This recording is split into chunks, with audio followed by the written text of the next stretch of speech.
My name is Eleanor Grace Matthews, and today I turned 70 years old.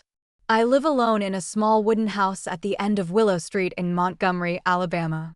The air smells of pine and distant rain, and sometimes I think the wind is kinder to me than my own children. People imagine growing old is peaceful, rocking chairs, teacups, family photos, but aging feels like slowly fading from the world while still being alive inside. My husband, Richard, passed away 8 years ago, and ever since, my life has been like an untuned piano, still capable of music, yet no one willing to play it. My daughter Sarah hasn't visited in 5 years, too busy with her career in New York. My son Michael calls only on Christmas, if he remembers. But today isn't Christmas. Today is my birthday and nobody called. I baked a small vanilla cake for myself in the morning, even lit a candle on it, though I couldn't decide whether to laugh or cry. I whispered to the empty room, "Happy birthday, Ellie," and blew the candle out, the smoke rising like a quiet prayer to a god I haven't spoken to in a while. The loneliness hurts worse than arthritis. I walk slowly to my husband's photograph sitting beside the window, his smile still warm, his eyes still filled with life. I told him, "I'm still here, Richard," but I think the world forgot. As evening came, I sat on the old wooden porch, watching families pass by with laughter in their voices. A little girl across the street was celebrating her birthday too, colorful balloons, music, relatives everywhere. It reminded me of how birthdays used to be when my children were young, how Sarah would run around the backyard with chocolate on her cheeks and Michael would hide under the table waiting to surprise me. I used to be the heart of this family, the glue that held everyone together. But once Richard died, it felt like the glue melted away, and my children began drifting apart like dry leaves caught in separate winds. I never blamed them, but I miss them, miss the sound of their footsteps, their arguments, their dreams. When I retired from the local library 3 years ago, nobody threw me a farewell party.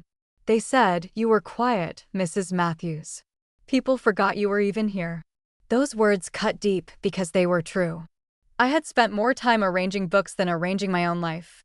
I never traveled, never chased dreams, never even painted again, though I once dreamed of becoming an artist.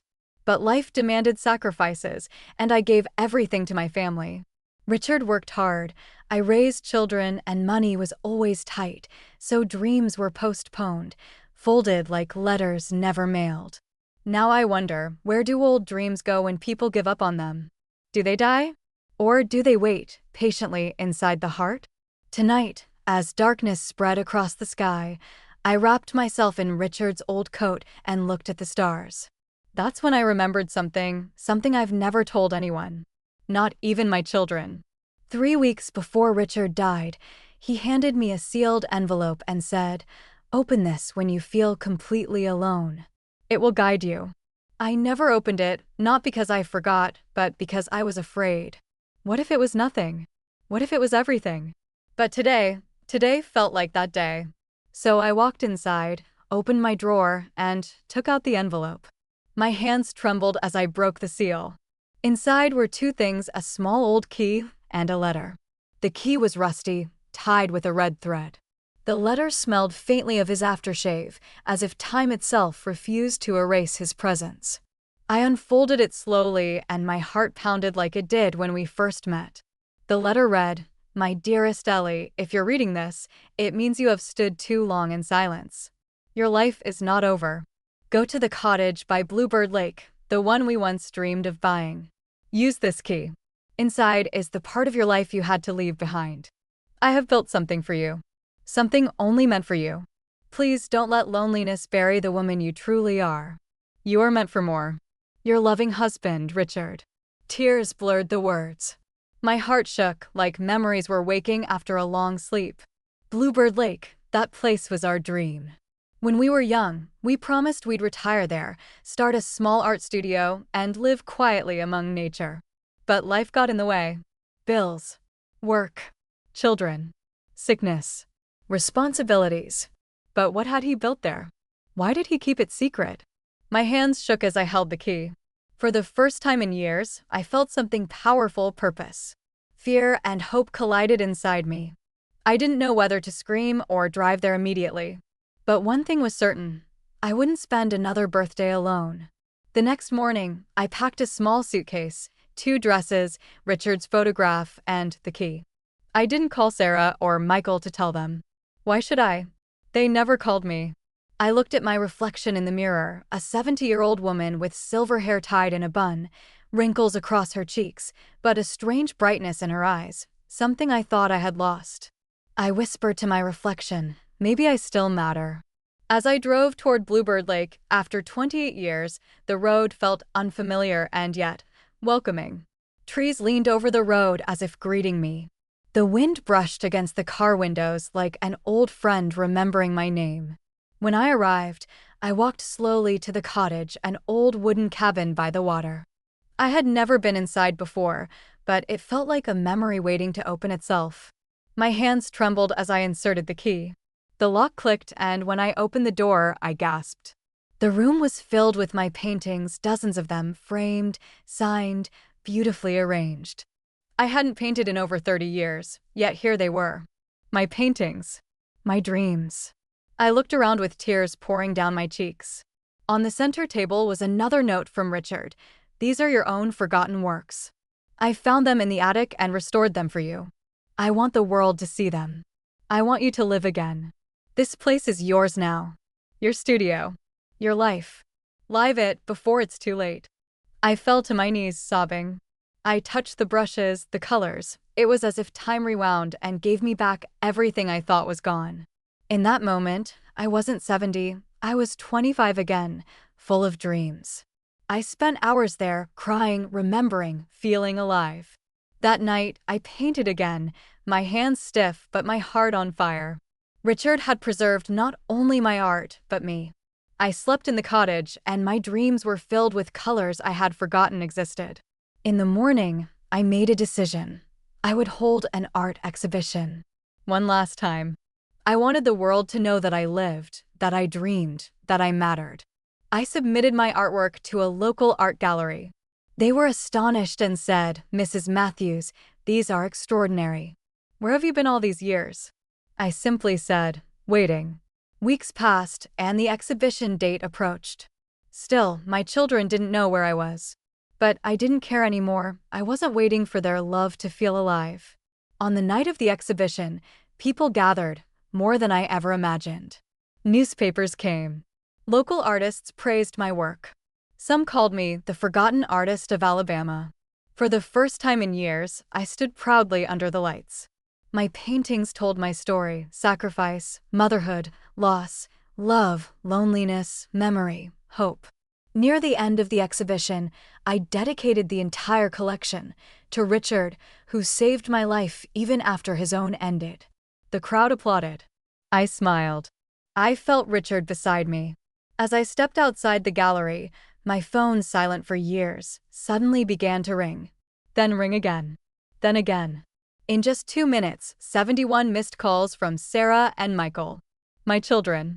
The children who thought I was lonely, weak, finished, dead in spirit. But now they knew who I really was.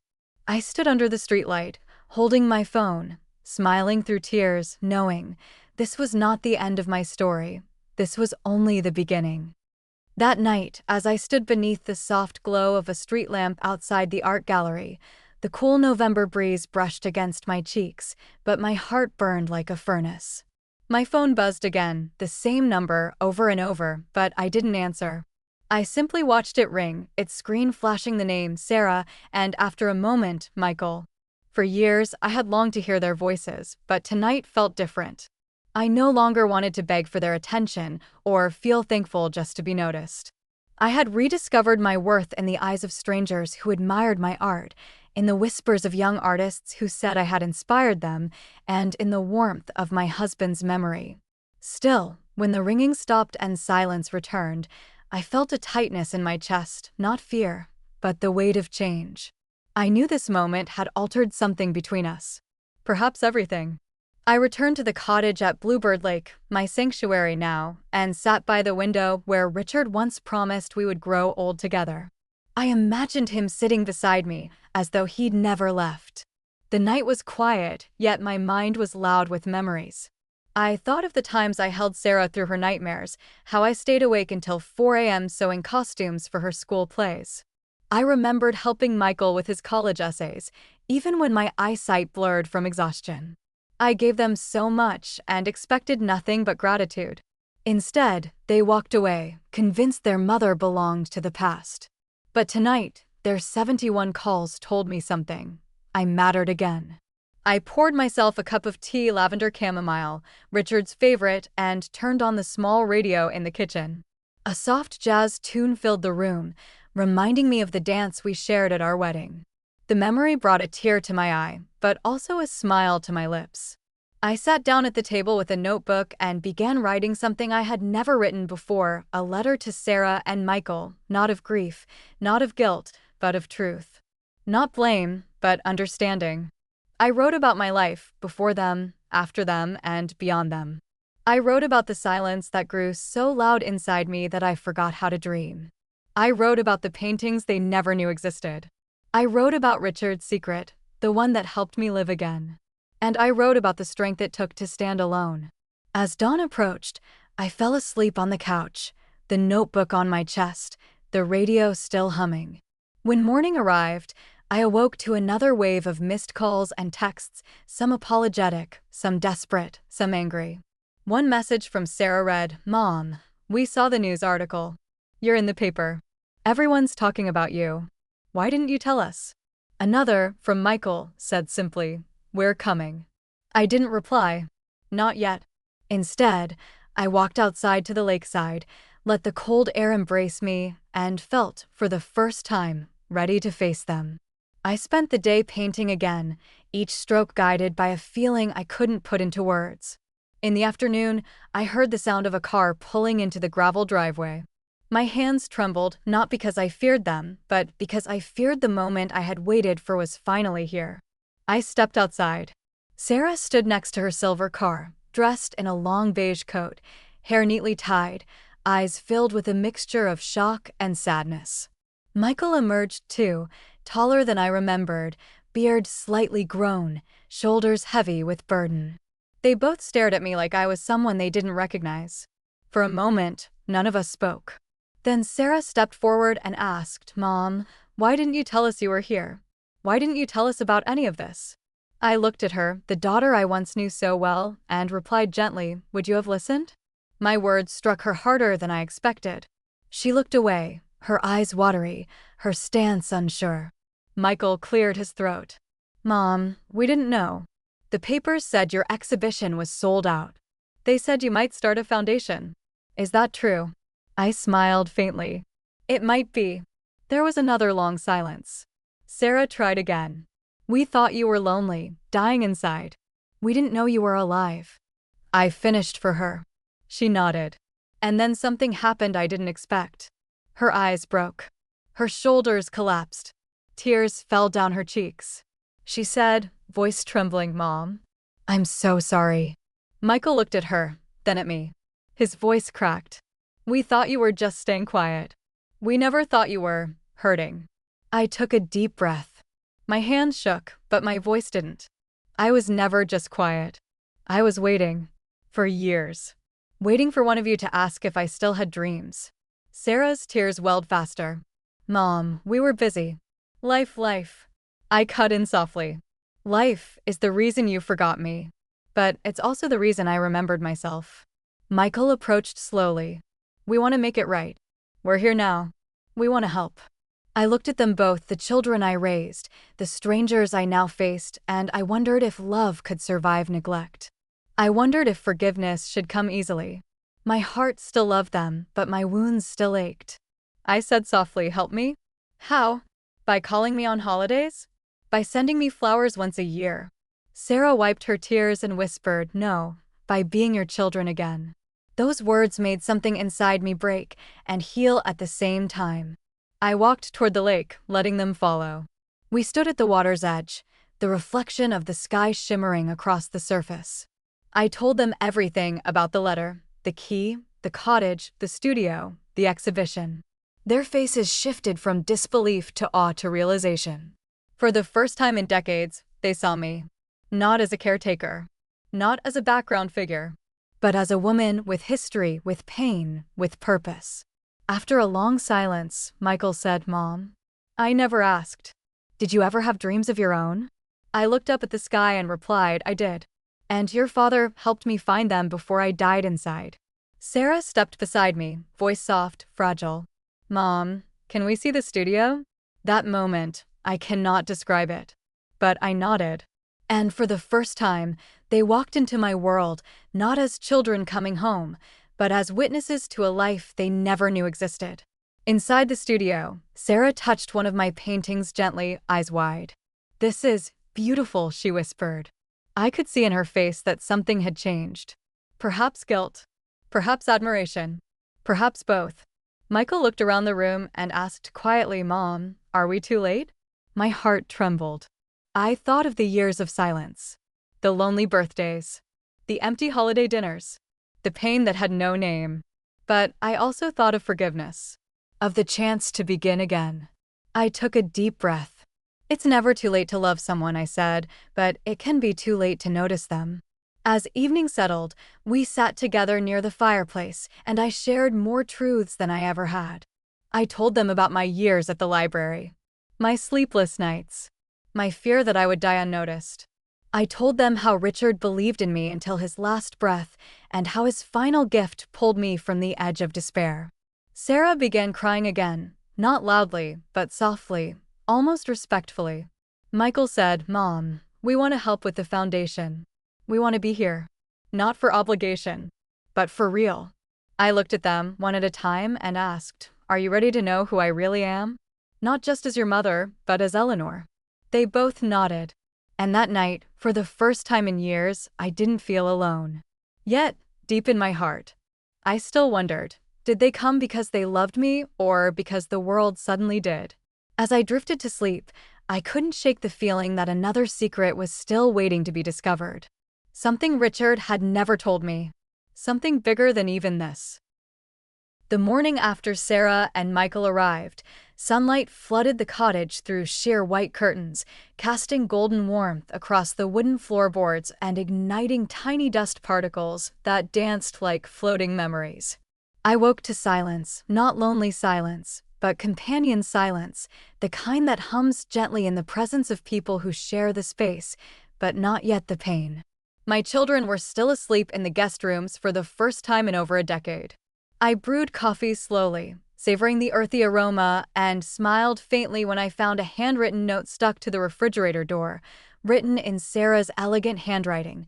"Mom, we want to help clean the studio today. Maybe we can sort through your old things, maybe discover more of you." The words touched my heart, but they also stirred an unease inside me. Because some parts of me weren't meant to be discovered. Not yet. Not by them. Not until I was ready. But fate had other plans. As noon arrived, we walked together to the studio with sweeping brushes, old cloths, and hesitant hearts. Sarah handled my brushes gently, almost reverently. Michael carried boxes, admiring things he once ignored as just Mom's old stuff. As they worked, I noticed how their eyes lingered more on me than on the paintings, as if they were searching for something beyond words. Something like a story. Our story. While moving an old trunk, Michael noticed a loose floorboard near the corner, hidden slightly behind a tall canvas I painted decades ago, a painting of Richard holding my hands beside Bluebird Lake, before it was only a dream. "Mom," Michael said slowly, "was this always here?" My heart stalled for a moment. Richard. The key. The letter. The unspoken mysteries. Yes, there was something else, but I had never dared to look. I said nothing, just watched as Sarah knelt and carefully pried open the plank. Beneath it lay a box. A small, dark wooden box, untouched by time. The kind that wasn't meant to be accidentally found, but intentionally discovered. My breath shallowed. For a while, no one moved. Then Sarah looked at me. "Mom, should we open it?" I felt Richard in that moment. I felt his voice in the walls, in the lake, in the light under the floorboard. Yes. Sarah slowly opened it. Inside, wrapped delicately in a cloth embroidered with faded initials, RM and EG, lay a leather-bound journal. My heart stammered. It was Richard's handwriting, strong, thoughtful, unmistakable. Sarah opened the first page, and we read together, to my Ellie. If you are reading this, it means the time has arrived, not for sorrow, but for truth. The truth about your dream, my dream, and something far greater, the legacy you never knew you created. Tears stung my eyes before I even processed the words. Sarah and Michael exchanged looks, but their faces were unreadable, part curiosity, part confusion, part hope. I turned the page, hands trembling but determined. Ellie, I began buying your paintings 32 years ago. Not from galleries, but from life itself. Every time you threw one away, every sketch you abandoned, every idea you thought wasn't enough, I found it. Restored it. Preserved it. Because I knew one day the world would need your art. I gasped softly, covering my mouth. I remembered painting in secret, never believing they were worth keeping. I remembered feeling invisible, even to myself. But Richard, he never stopped seeing me. You never believed you mattered, but your art changed more than you know. Years ago, I sold one of your paintings, just one, to a small gallery owner. He sold it to someone in New York. From there, it traveled to Boston. Then Chicago. Then Paris. Your art inspired movements, Eleanor. Your colors spoke where your voice could not. I felt my knees weaken, but I stood still. My children looked stunned. Sarah whispered, "Mom, this can't be real." But it was. Every word. I turned another page. You thought your dreams died when you chose motherhood. But dreams don't die, Ellie, they wait. They wait until the soul is ready to receive them again. I sobbed, not out of pain, but recognition. My children silently came closer. Sarah held my hand. Michael stood beside me, his breath unsteady. The journal wasn't just a revelation, it was a confession. Richard hadn't merely believed in me, he had built an entire legacy behind my back. Not for vanity, not for fame, but so one day I would finally see what he always saw, myself. The next pages were filled with letters, notes, drawings, sketches of ideas Richard claimed I had inspired him to create. He wrote about how he built this cottage studio, how he secretly contacted a foundation that supported aging artists and single mothers, and how he had quietly submitted some of my restored paintings to be displayed anonymously. "Mom," Michael whispered, voice cracking. "You were famous? People knew your work." I looked at him, my son who once thought his mother was just a quiet woman with dusty books and old memories. "Yes," I replied softly. "People saw my art before I ever saw myself." Sarah broke down, tears streaming down her face. "We never asked," she said through sobs. "We never wondered who you were before you were just." "Mom." I touched her face gently. "That's because I forgot too." We read on. "One day your children will return, not for who you were, but to understand who you are. When that time comes, forgive them. They did not know your silence was not emptiness, it was waiting." Those words dissolved something inside me. Years of pain, longing, loneliness, they didn't disappear, but they softened. I turned to Sarah and Michael. Their eyes mirrored regret, guilt, but something else too, awakening. "We didn't know," Michael said brokenly. "But now we want to." Sarah nodded. "Teach us, Mom. Not just about the art, but about you." For the first time in years, I felt something rise within me, something like peace, but more alive. Like light. I held the journal to my heart and said, "Then let's begin." We spent hours in that studio, talking, crying, remembering. I showed them paintings from my youth, the ones I painted before diapers and textbooks and mortgage bills erased them. I showed them the one Richard said was his favorite, the one he claimed held my soul within its colors. A painting of an open door, sunlight streaming through, but no one yet crossing. This, I said, was the dream I never walked through. Until now. As dusk turned to evening, we sat quietly, allowing silence to speak the truths words could not. Sarah looked at me gently and said, "Mom, can I ask something?" I nodded. She hesitated, then asked, "Were you angry at us?" "For forgetting." I looked down, then up. My voice was soft. "I wasn't angry because you forgot me. I was angry because I allowed myself to disappear." Silence. Then Sarah said through tears, "But you're here now, Mom. Fully here." And I, with tears falling freely, whispered yes. I think I finally am. In that moment, no applause, no gallery lights, no calls, no articles, just us, flesh and blood, heart and history. I felt something extraordinary. I felt seen. Not just by strangers. Not just by Richard. But by my children. That night, I placed Richard's journal by my bedside table. But something told me this was not the final secret. This was only the beginning.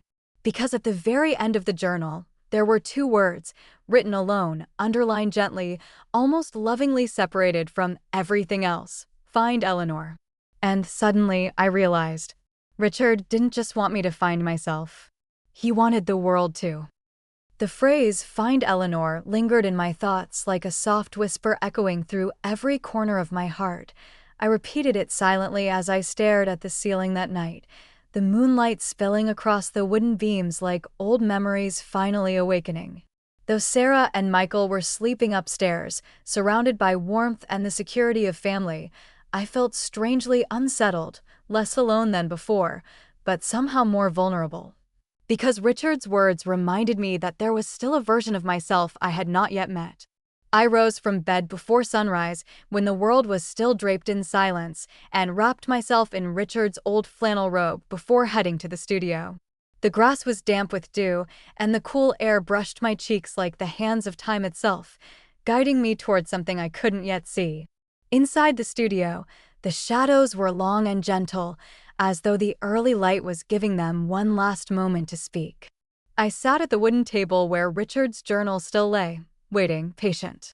I ran my fingers over the cover and whispered, "What did you mean, Richard? Who am I supposed to find now?" A breeze drifted in through the cracked window, carrying the faint scent of pine and wet soil, as if nature too wanted to answer. I opened the journal again, turning page after page, searching for something I might have missed. Near the final page, I noticed a faint mark, almost invisible, as if someone had smudged the corner intentionally. With trembling hands, I lifted the paper flap beneath it, and there it was, a thin envelope taped to the binding, hidden perfectly from view unless someone was truly searching. The envelope bore my name, Eleanor, written in Richard's unmistakable cursive, but what struck me most was the date beneath it, written 5 months before he died. He had known what was coming. He had planned it all. I felt my breath shorten with emotion as I carefully opened it. Inside was a single letter. The ink had faded slightly, but his voice felt so present, so near, that I almost expected him to walk in and read it to me himself. It began, "My dearest Ellie, if you are reading this, then life has finally nudged you forward, and I am proud of you already. You must know the truth about your art and your future." My heart pounded as I continued reading. Your art didn't just inspire strangers. It helped people. It healed them. 2 years ago, a cancer support center in Boston discovered one of your paintings. They saw hope in it and used it as their symbol of recovery. A woman wrote to me saying your art helped her survive her darkest nights. I knew then that your legacy wasn't just painting, it was healing.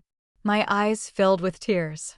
I had spent years believing I was silent in the world, yet all along, my voice was being heard without me even knowing. I read further. I reached out to several art therapy foundations. They agreed to help fund a program, named after you, the Eleanor Project, Healing Through Art. But I asked them to keep your identity hidden until the right moment, until you were ready to find Eleanor. My hands shook so hard I nearly dropped the letter. I could hardly breathe.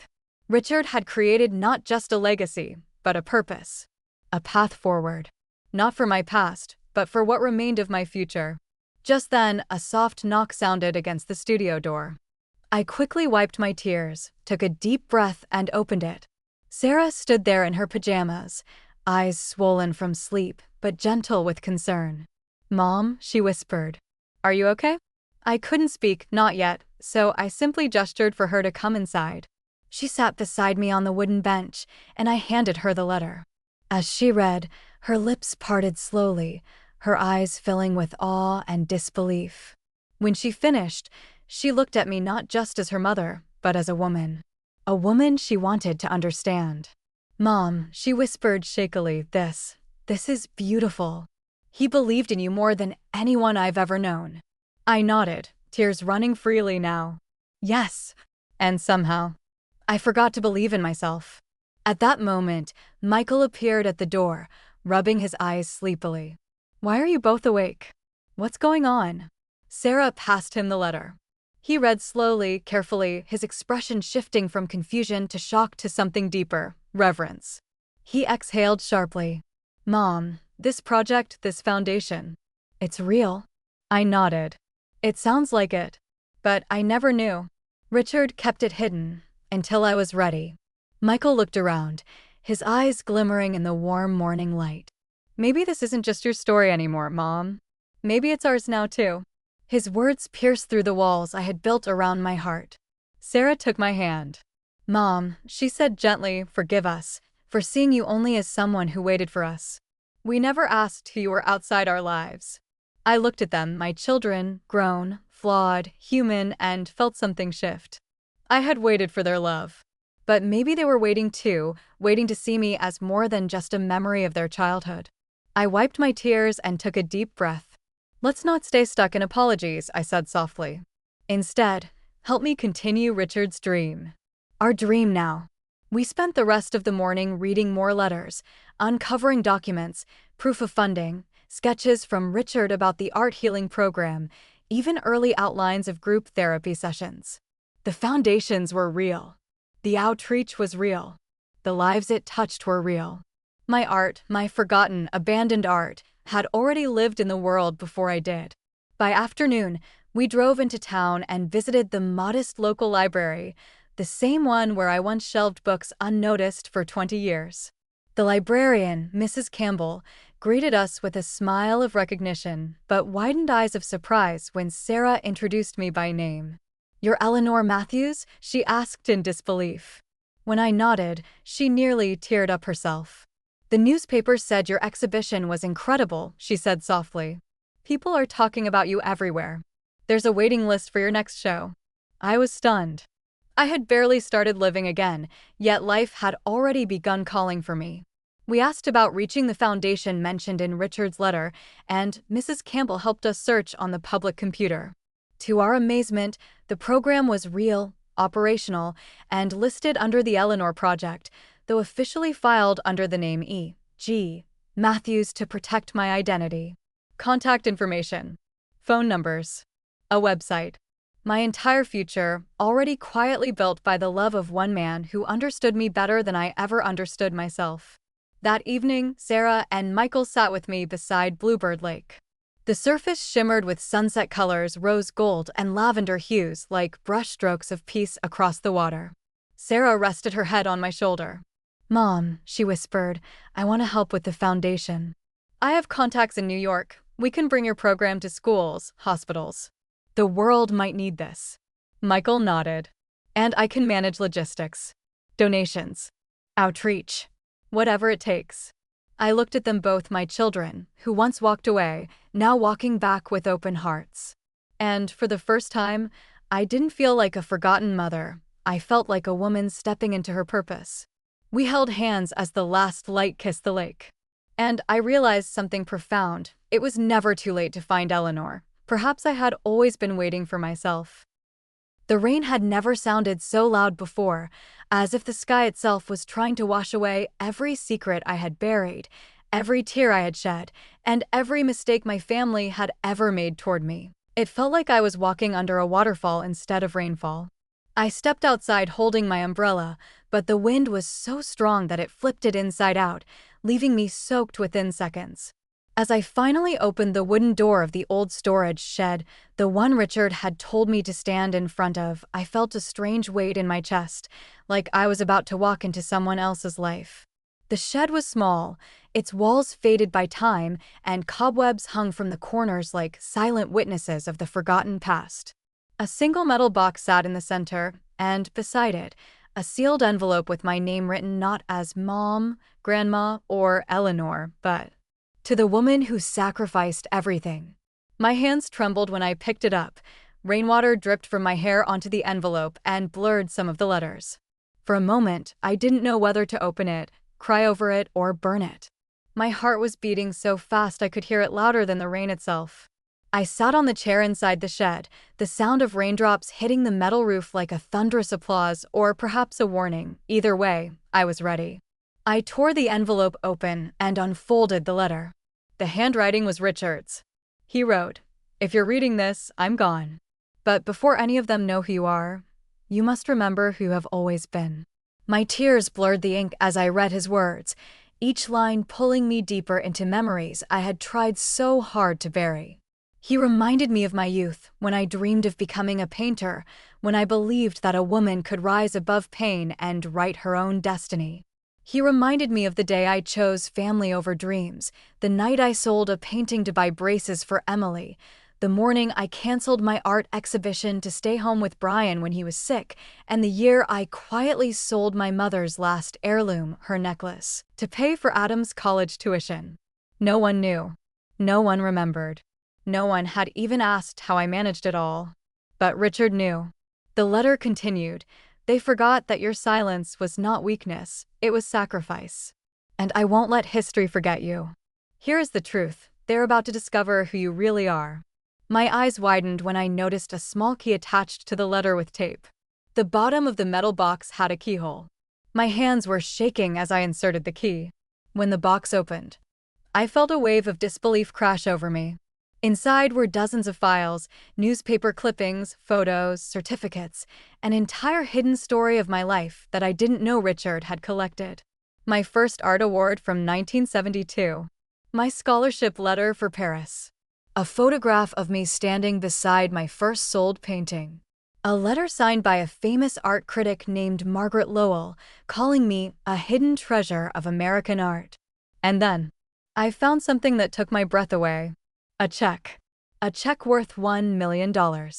Next to it was a will, Richard's updated will, signed just 3 months before he passed away. And it said, "Eleanor Gray inherits 100% of my art fund, because she is the real artist behind every inspiration I ever had. Without her, I would have never become the man I did." I covered my mouth in shock, my tears falling so hard that I could barely see. A small note on the side read, "Show them this when the time is right." I remember how I froze. I felt dizzy. My breath felt trapped inside me. And my phone began to ring. Once, twice, 3 times. I looked at the caller ID. Adam. I ignored it. Then Emily. Then Brian. My body felt numb. Suddenly, 10, 20, 30 calls were coming. I dropped my phone, staring at it on the dirt floor as it kept buzzing. A voicemail from Brian came. "Mom, where are you? We made a mistake. We're at your house. Please come home." I didn't move. I couldn't. Then another voicemail from Emily. She was crying. "Mom, we didn't know. Please, you have to come home. Please answer." My heart felt like it was breaking and healing at the same time. More calls. 40, 50, 60. I looked at the metal box again and understood. All of this, was Richard's way of giving me my voice back. The rain roared louder. And then, call number 71 came. It was not from my children. It was from a number I didn't recognize. A soft voice on the voicemail said, "Mrs. Gray, the world needs to see you now. We'd like to feature your artwork in the New York Art Preservation Hall, under your real name." My breath stopped. My fingers went cold. I finally stood up, holding the letter, the box, and every piece of my past. I walked out into the rain, and for the first time in years, I didn't feel invisible. I felt alive. And yet a storm was coming, not from the clouds, but from my home, where my family was waiting to face the woman they never truly knew. The rain had finally eased into a soft drizzle, leaving the world glistening and reflective as if nature itself had been crying with me all night. I stood at the edge of my driveway, holding Richard's letter and the open metal box, its contents still damp from the storm, while Sarah, Michael, and my grandchildren waited silently in the car. The tension between us was palpable, the kind that settles in the air when years of neglect and misunderstanding are finally confronted. My heart pounded as I stepped toward them, each footfall heavy with memories of birthdays missed, anniversaries ignored, and the long stretches of silence that had become a part of my life. Sarah opened the car door first, her eyes brimming with tears, and she whispered, "Mom, we're sorry. We didn't know, we didn't see." Her voice broke, and I could feel the weight of decades pressing down, not with anger this time, but with the desperate need for reconciliation. Michael stepped out next, more rigid, composed, yet the cracks in his facade were unmistakable. "Mom," he said quietly, "we thought you were fading away."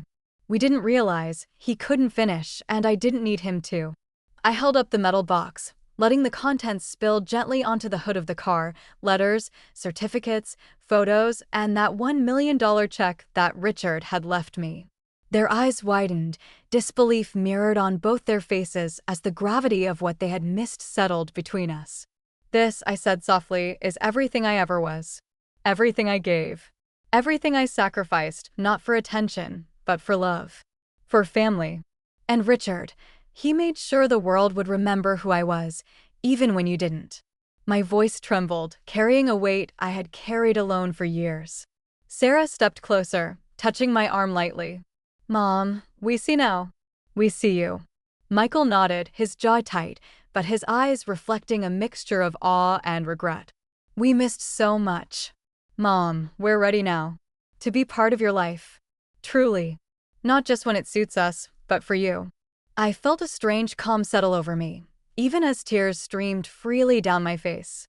I looked at them, grown adults, flawed, imperfect, but still my children.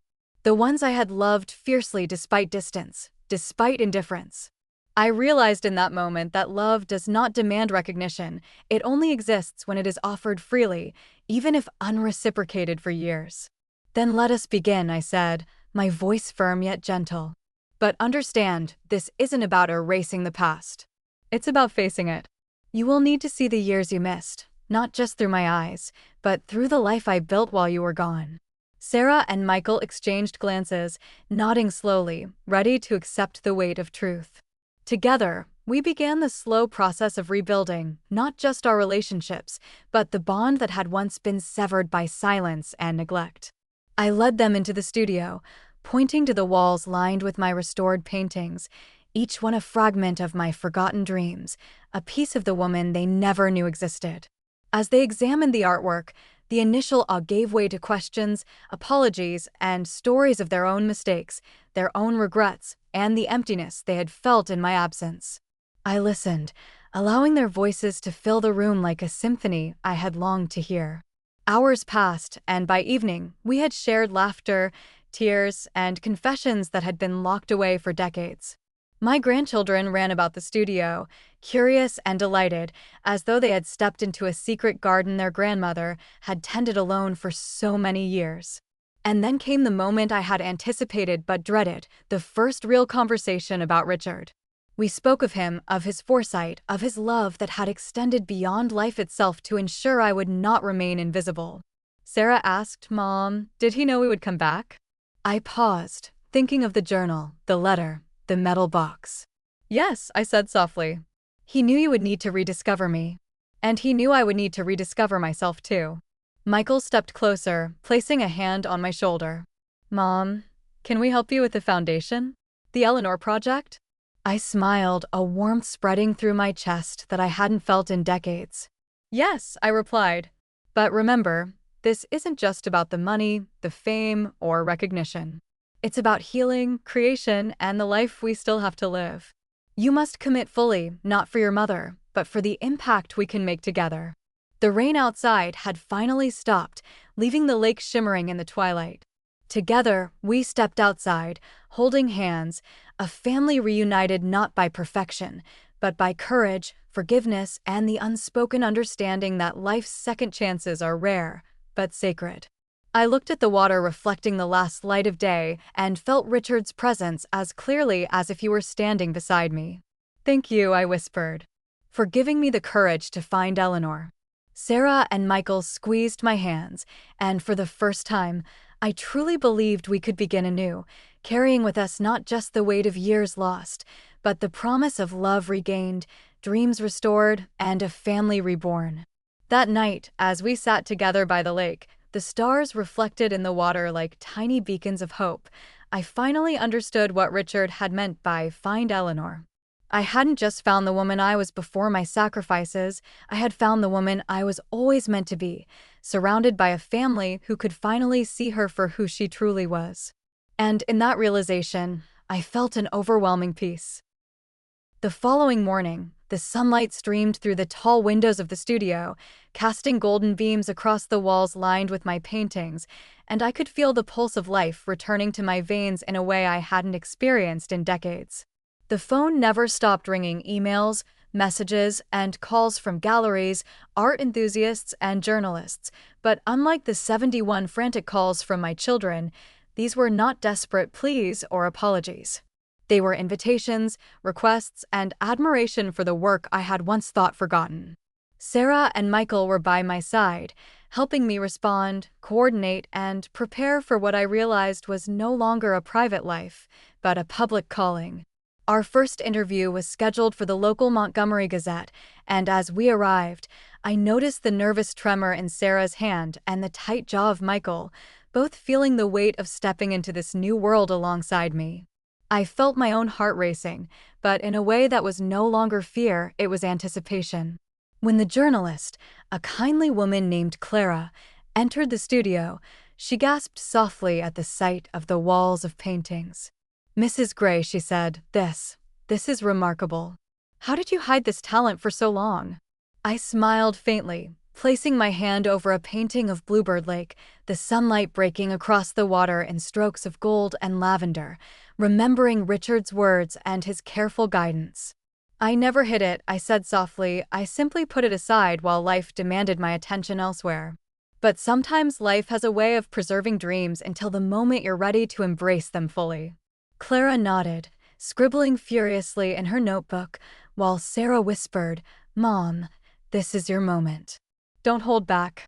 I breathed deeply, thinking of the decades of sacrifices, of birthdays spent alone, of children who had forgotten me, of a husband who had quietly ensured my legacy, and I realized that this moment was not just about recognition. It was about truth. For the first time, I shared my story publicly. The years I had devoted to family at the cost of my own passions, the lonely nights filled with silent tears, the secret dreams Richard had never allowed to fade, and the art that had been quietly preserved and eventually celebrated. As I spoke, I could see Clara's eyes widen, the camera clicking softly in the background, and the realization that the world had begun to see not just the paintings, but the woman who had created them. When the interview concluded, we stepped outside, and a small crowd had gathered, many people who had read the newspaper article earlier that week, eager to meet the forgotten artist who changed lives. They approached cautiously, almost reverently, as if encountering someone legendary, and I shook hands, smiled, and thanked them for seeing me, not just my work. Sarah and Michael watched me carefully, their pride and awe reflected in their faces, and in that moment, I felt a quiet satisfaction that this recognition wasn't just about me, it was about all the lives touched by art, the people healed by creativity, and the potential of dreams never truly abandoned. As the day wore on, we prepared for the first official Eleanor Project workshop, bringing in children from the local community and patients from the nearby hospital to experience healing through art. Watching their eyes light up, their hesitant hands begin to create, I felt a connection to each one, as if every brushstroke, every color choice, every small act of courage was a part of me given back to the world. Michael helped organize the supplies, ensuring everything ran smoothly, while Sarah guided the children through the exercises, reminding them to express their emotions without fear. I wandered among the participants, offering quiet encouragement, smiling at the small victories, and witnessing the incredible impact of something I had once considered insignificant: my art, my passion, my very life. That evening, after everyone had left, we sat together by Bluebird Lake. The reflection of the stars shimmered on the water, and I felt an overwhelming sense of fulfillment, not just as a mother, but as a woman whose life, sacrifices, and dreams were finally recognized. And yet, amidst the triumph, a small ache lingered, a reminder that while the world now saw Eleanor, the journey to fully reconcile with my past, with my children, and with the choices I had made was still unfolding. Sarah broke the silence. Mom, do you think we can ever make up for the years we lost? I looked at her, the moonlight reflecting in her eyes, and replied, we can try, but the important part is that we start now. We can't change the past, but we can shape the future together. Michael nodded, adding, and we will. Every step of the way. I smiled, feeling the warmth of their hands holding mine. The world had finally seen Eleanor Gray, but more importantly, my family had begun to see her too, not just as their mother, but as a woman with dreams, courage, and a story worth telling. And for the first time in decades, I felt truly alive, fully present, and ready to embrace whatever came next. The morning after the first Eleanor Project workshop, the sunlight streamed through the studio windows, illuminating every brushstroke and every corner of the room, yet the warmth of the day could not mask the heaviness that had settled over my family and me.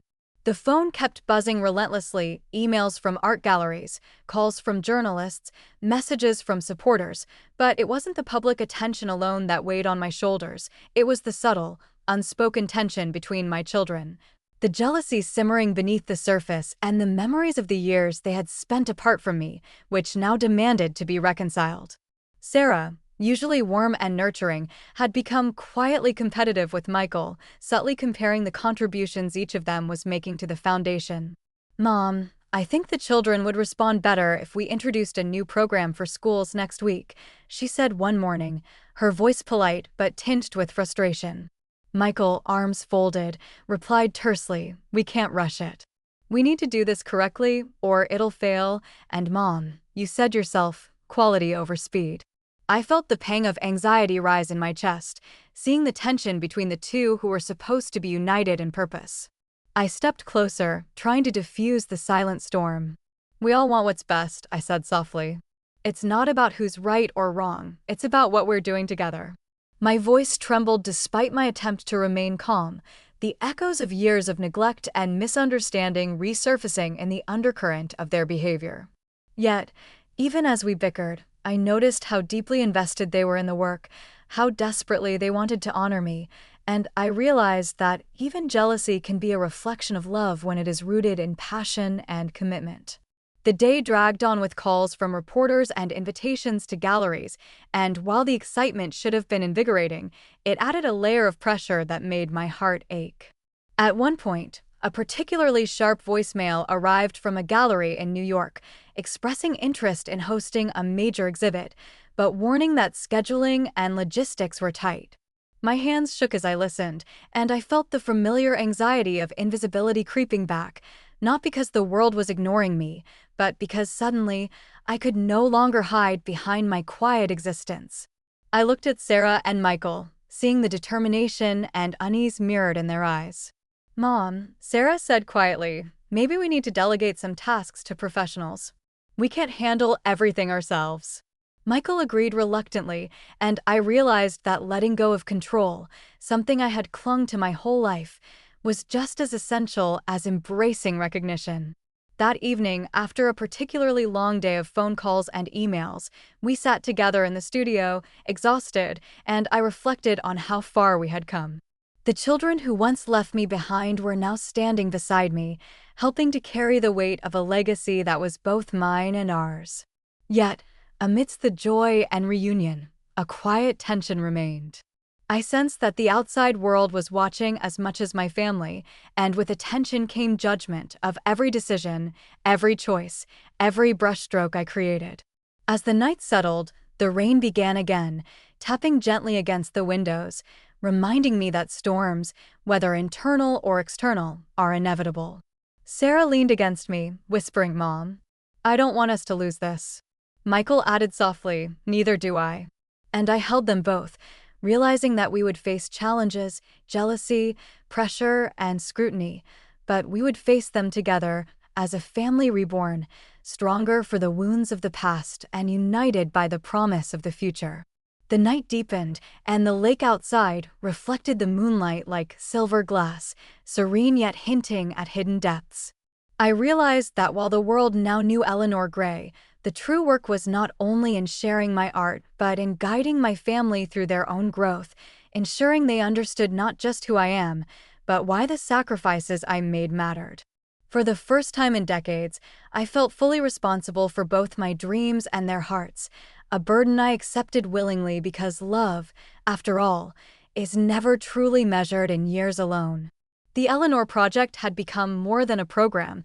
It had become a bridge between the woman I was, the mother I had always been, and the family I had almost lost.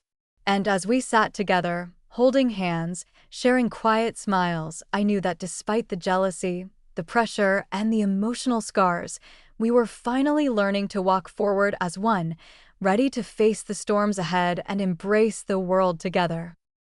The morning air carried a crisp edge as I stood at the small airport in Montgomery, clutching my passport and a portfolio of paintings that had once been tucked away in boxes no one cared to look through, and now represented not just decades of hidden work, but the culmination of everything I had lived and sacrificed for.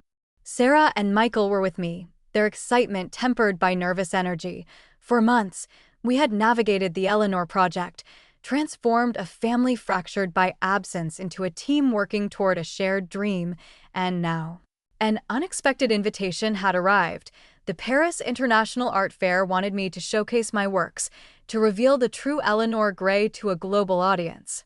I felt a mix of exhilaration and fear. The world would see me, yes, but what of my family? Would the intensity of recognition and the pressure of travel strain the fragile bonds we had only just begun to repair? As the plane ascended, leaving behind the familiar blue of Montgomery skies, I reflected on the path that had brought me here, the years of quiet sacrifice, the abandonment I felt when my children had turned away, Richard's careful orchestration of my legacy, and the emotional reunification that had begun only months ago. Paris was a world apart, a place that promised both opportunity and danger, the danger of losing myself to the excitement, the danger of letting ambition overshadow the careful restoration of family ties.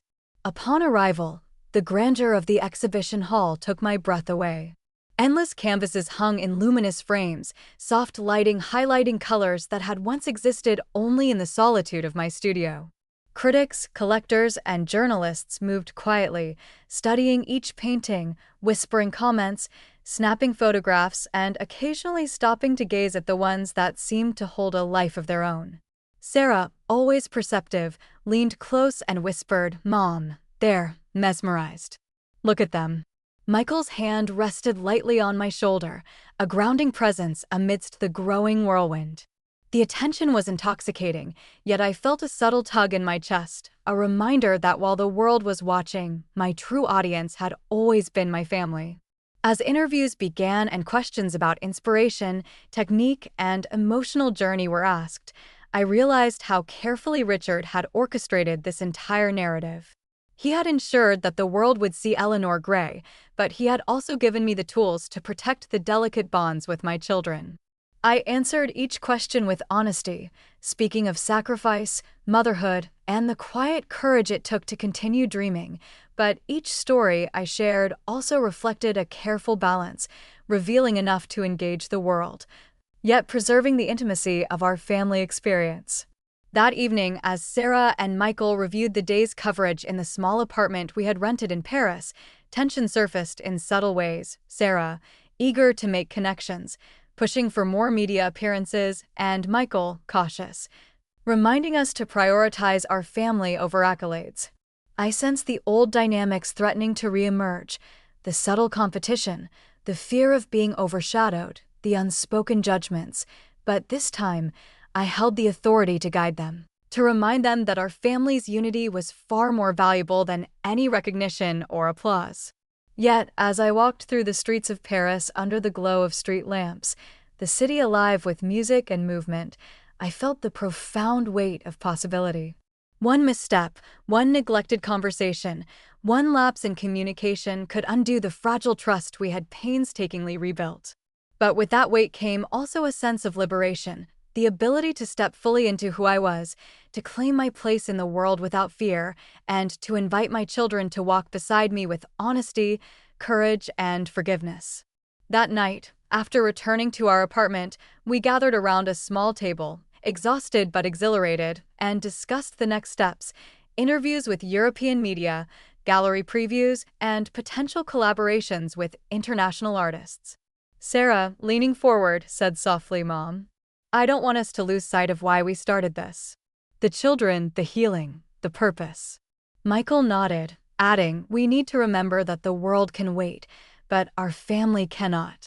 I looked at them both, the children who had once left me behind and now stood steadfast beside me, and felt the full magnitude of what we had accomplished and what we still had to protect. The Eleanor Project was no longer just a local story, it was becoming a global movement, but the challenge remained to embrace recognition while safeguarding the delicate threads of family bonds we had only just begun to weave. And as I lay awake that night in the unfamiliar Parisian apartment, listening to the distant hum of the city, I felt both the thrill of success and the tremor of responsibility. I realized that the true measure of accomplishment was not in applause, accolades, or invitations, but in the ability to maintain love, trust, and connection with the people who had always mattered most. The storm of recognition had arrived, but so had the chance to rise above it, to guide my family, and to step fully into the woman Richard had always believed I could become, Eleanor Gray, artist, mother, healer, and now a beacon to the world.